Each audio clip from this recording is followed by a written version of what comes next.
Welcome back to the breakdown. Today we're going to be taking a look at the best USB-C wall charger for your Pixel 7 and Pixel 7 Pro. Now there are many different wall chargers out there, many different options, but increasingly more and more phones are going to higher wattage, which allows them to charge faster. Now there's some catches with that, I'll explain in a minute, but it's very likely if you have a new Pixel 7 or Pixel 7 Pro, you will just find yourself in a situation where your old wall charger may not be fast enough to charge it at its max rate.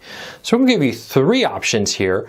I'll break it down into two categories. One is the multi-charger, the charger that comes with multiple USBs on it to charge multiple devices. We'll give you one that's good for that. And we'll give you one for a single USB charger per plug.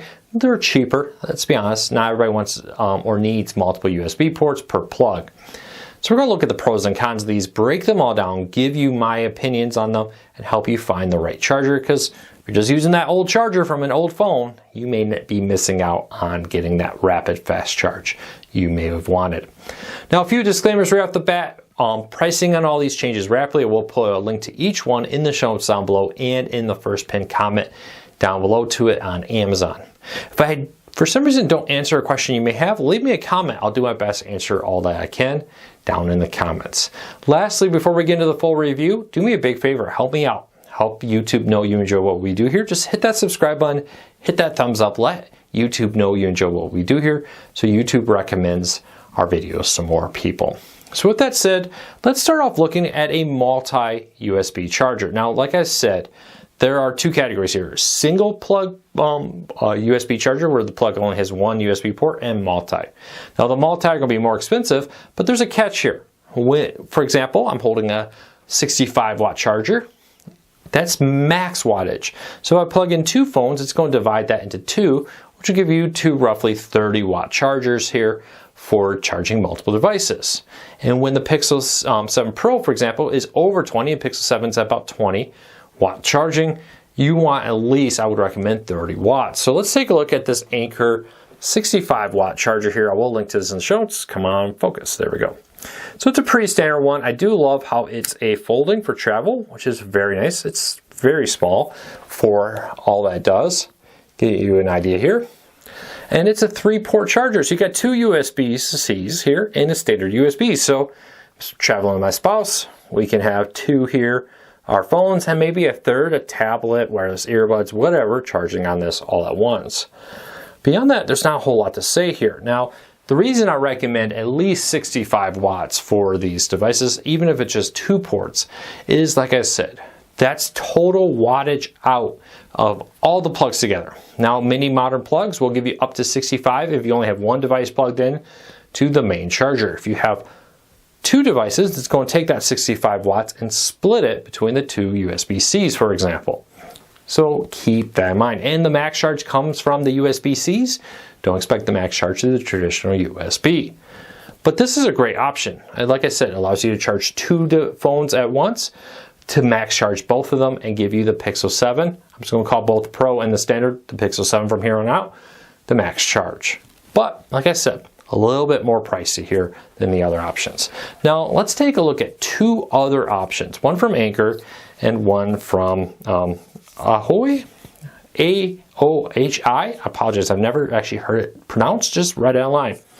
So these are two 30 watt chargers, which is the bare minimum I now recommend you buy. And there's a few reasons to get 30. You're probably saying, well, should I just get a 20? The Pixel 7 standard is just a 20.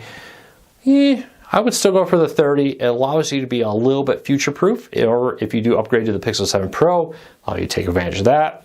But there's some future-proofness here, but still a budget thing. So if your next phone ends up being a 30 or a 25 watt or whatever, you don't need to run out and buy a new plug again.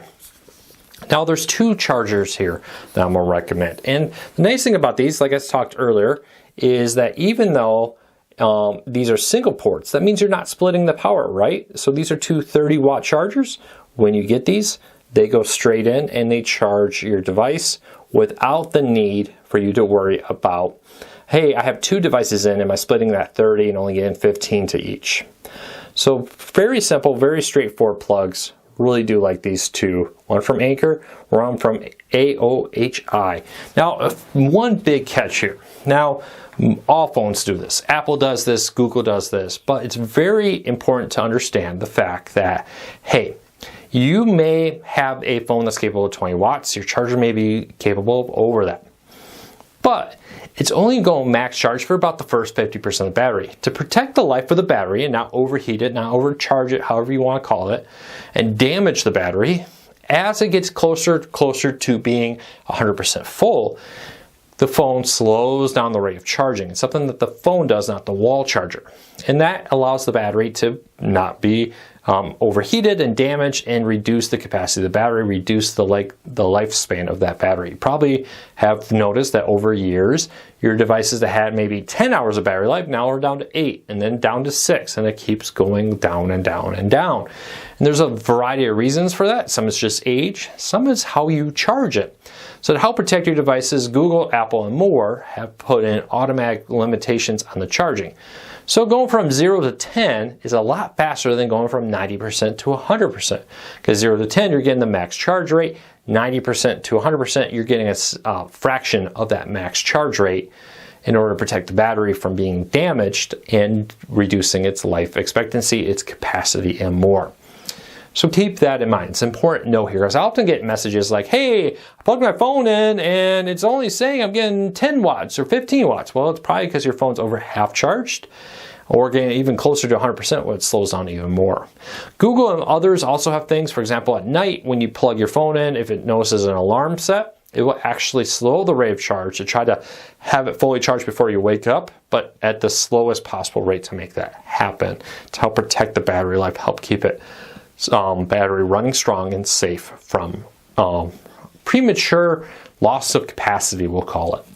So keep that in mind. If you want to find these on Amazon, we'll put a link to them in the show notes down below and in the first pinned comment. You can find it there in the links down below. If you're new here, help me out. Help me grow this channel. Hit that subscribe button. Hit that thumbs up. It really does help us, because it lets Google know you enjoy what we do here, so Google recommends our videos to more people, helping us grow this channel.